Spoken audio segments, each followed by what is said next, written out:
प्यारे भाई बहनों, हम सभी प्रकृति के तल पर अपना जीवन जी रहे हैं। प्रकृति के तल से मतलब है मायावी संसार में। और जब हम सब मायावी संसार में जीवन जी रहे हैं तो निश्चित ही हम सब पर माया का प्रभाव पड़ना स्वाभाविक ही है। परंतु कुछ चुनिंदा ब्रह्मज्ञानी ऐसे होते हैं जिन पर माया का कोई प्रभाव नहीं पड़ता। उन्हें कहा जाता है पक्का ब्रह्मज्ञानी। उनके जीवन में कुछ भी घट जाए, कुछ भी हो जाए, उन्हें कोई प्रभाव नहीं पड़ता।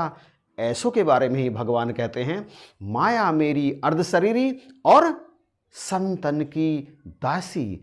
ऐसे संतों की दासी बनकर रहती है ये माया। परंतु हम में से अधिकांश ऐसे हैं जिनके जीवन में यदि कुछ उथल पुथल हो जाती है तो फिर निरंकार पर से उनका विश्वास उठने लगता है, गुरु पर भी उनका विश्वास कम होने लगता है। किंतु प्यारे भाई बहनों, एक ब्रह्मज्ञानी का विश्वास किसी भी परिस्थिति में अपने गुरु पर कम नहीं होना चाहिए, निरंकार पर सदा रहना चाहिए। उसे आशंकित नहीं होना चाहिए, उसे विचलित नहीं होना चाहिए। उसे उसके जीवन में जो घटना घटी है उसे भी सतगुरु की कृपा ही मानना चाहिए। क्योंकि जब सतगुरु के चरणों में समर्पण कर देते हैं ना, तो ये कर्मों को काट देते हैं। जब जो घटना घटती है उसके प्रभाव को ये कम कर देते हैं। ये सामर्थ्यवान है, चाहे तो उसे समाप्त कर दें, परंतु हम कर्म तो कर रहे हैं, उनका लेखा हमें भोगना तो पड़ेगा। रास्ते में चले जा रहे हैं, नज़र सामने है, गड्ढा है, पैर गड्ढे में पड़ा, गिर गए। निरंकार ने गिराया क्या? सतगुरु ने गिराया क्या? दरअसल life is a dedicate balance. जीवन एक बहुत बारीक संतुलन का नाम है। यदि हम जरा से भी असंतुलित हुए तो तुरंत उसका प्रभाव हम पे आता है और हम दुखों में डूब जाते हैं। कोई घटना हमारे साथ घट जाती है। ऐसे ही एक कहानी सुनाऊं जो निरंकारी ग्रुप मेरे व्हाट्सएप पेज पर है।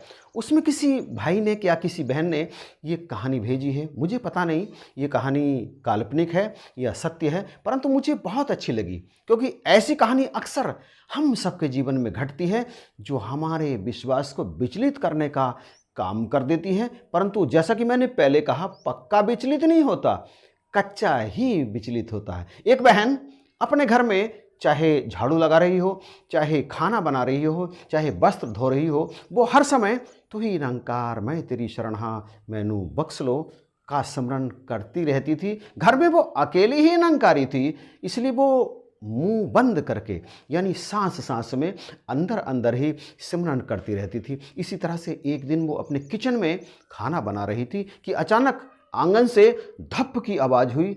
वो घबरा गई, देखा बाहर जाकर के तो उसका 5 साल का बेटा चुन्नू छत से नीचे गिर गया था। बेटे को आंगन में पड़ा देखकर उसके होश खराब हो गए।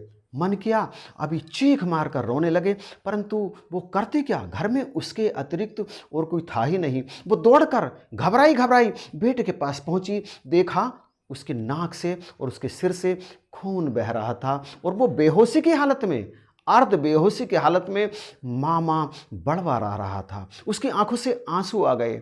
उसने तुरंत अपनी साड़ी में अपने बच्चे को लपेटा और कुछ नहीं सूझा उसे दौड़ पड़ी क्लिनिक की तरफ। वो ये भूल गई कि अभी 10 दिन पहले ही उसका खुद का अपेंडिक्स का ऑपरेशन हुआ था। वो मार्ग में दौड़ी चली जा रही थी, उसे जरा भी एहसास नहीं था कि उसका अभी ऑपरेशन हुआ है। हाँ, वो बड़बड़ाती चली जा रही थी साथ साथ में कि हे सतगुरु, मैंने तेरा क्या बिगाड़ा है? मैं तो दिन रात सिमरन करती हूँ, सेवा भी भरपूर करती हूँ, पता नहीं तूने मुझे कौन से पाप का दंड दिया? तुम तो बख्शनहार हो, तुमने इस घटना को टाला क्यों नहीं? इसी तरह से बड़बड़ाती हुई बालक को अपने आंचल में लपेटे हुए वो दौड़ती रोती हुई क्लिनिक पर पहुंची तो डॉक्टर मौजूद थे। डॉक्टर ने देखा, कहने लगे घबराने की आवश्यकता नहीं है, ठीक हो जाएगा, चोट गहरी नहीं है। और फिर डॉक्टर ने मरहम पट्टी कर दी और फिर वो सुबकती हुई उसे लेकर वापस अपने घर आ गई। अब जब वो अपने घर में वापस आ गई तो अब उसका मन सिमरन में नहीं लग रहा था। रात को जब सारा परिवार बैठ कर के टीवी देख रहा था, बच्चे के बारे में सबने बात की थी, तो फिर उसका एकाएक ही मन सतगुरु के प्रति विरक्त होने लगा। मन में तरह तरह के भाव आने लगे। मैंने क्या बिगाड़ा सतगुरु? मैं तो दिन रात आपका ही स्मरण करती रहती हूँ, पता नहीं आपने मुझे ये दंड क्यों दिया? मेरे बच्चे की जगह आप मुझे कुछ कर देते। एकाएक ही उसे ख्याल आया कि जिस स्थान पर चुन्नू गिरा था कल, उस स्थान पर कांच की कई बोतलें टूटी हुई पड़ी थी और पास ही कुछ ईंटें भी पड़े थे। एकाएक ही उसकी रूह कांप उठी, वो थर थरा उठी। अरे, अगर ईंट वहां आज भी पड़ी होती, कांच वहां आज भी पड़ा होता, तो मेरे बेटे का क्या होता? वो उस जगह गिरता तो शायद इसकी जान नहीं बचती। उस सामान को कल ही तो वहां से हटवाया था। और फिर एकाएक ही उसका ध्यान, उसका हाथ अपने टाँकों वाले स्थान पर चला गया। अभी टाँके हरे ही थे और उसे याद आया कि वो कैसे 10-15 किलो के चुन्नू को उठाकर दौड़ी ही डॉक्टर के पास चली गई। उसके पैरों में कहाँ से जान आ गई? उसे अपने ऑपरेशन का भी ध्यान नहीं रहा। और डॉक्टर तो 2 बजे ही अपना क्लिनिक बंद कर देता है। मैं पहुंची 3:30 बजे और डॉक्टर वहां पर मौजूद था। क्या है ये सब? मैं तो कल पतिदेव को जल्दी ऑफिस भेजने के लिए जिद कर रही थी कि आप जल्दी ऑफिस चले जाओ, शाम को जल्दी आ जाएंगे तो कहीं घूमने चलेंगे, परंतु पतिदेव नहीं माने थे। उन्होंने कहा था पहले ईंट और कांच यहाँ से साफ कर दूं, उसके बाद जाऊंगा ऑफिस, हम घूमने परसों भी चल सकते हैं। वो चक्कर आ गई बैठी बैठी। डॉक्टर 2 बजे उठ जाता है, 3 बजे किसने रोक कर रखा उसे 3 बजे तक? घटनाक्रम को याद करते करते उसकी आंखें भर आईं। वो सारा खेल समझ चुकी थी। निरंकार के सामने उसने श्रद्धा से हाथ जोड़े, धन्यवाद अदा किया, अपने आप को कोसा। हे निरंकार, मैं तो अज्ञानी हूँ, भूलनहार हूँ, आपको ही भला बुरा कहने लगी। आपकी दया को अब जा कर के मैंने समझा। आप सब पर इसी तरह से दया करना। और उधर टीवी पर सतगुरु प्रवचन कर रहे थे। मैं तुम्हारे जीवन में आने वाले संकटों को टाल नहीं सकता, हाँ, उनका प्रभाव कम कर सकता हूं और तुम्हारे अंदर उन संकटों को झेलने की सामर्थ्य भर सकता हूं। मैं तुम्हारे जीवन की राह को आसान बना सकता हूं। टीवी पर प्रवचन समाप्ति के उपरांत वह महिला अपने रूम में पहुंची। सामने ही दीवार पर सतगुरु की प्यारी सी फोटो लगी थी और सतगुरु उसमें से मुस्कुरा रहे थे।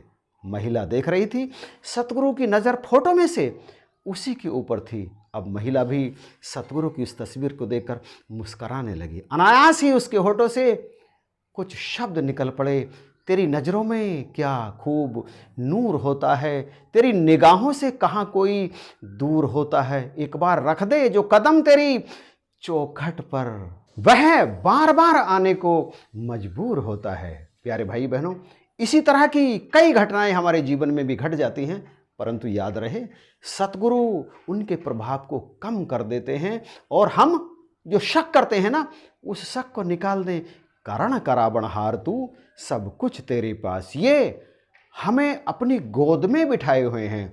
इन्होंने हमारा सारा भार अपने ऊपर लेकर के रखा हुआ है। हमने अपने आप को इन्हें सौंप दिया, तो अब इनकी जिम्मेदारी है ये क्या कर रहे हैं इन्हें करने दें, इन पर विश्वास बनाए रखें। कैसा लगा वीडियो अभी कमेंट में बता दीजिएगा।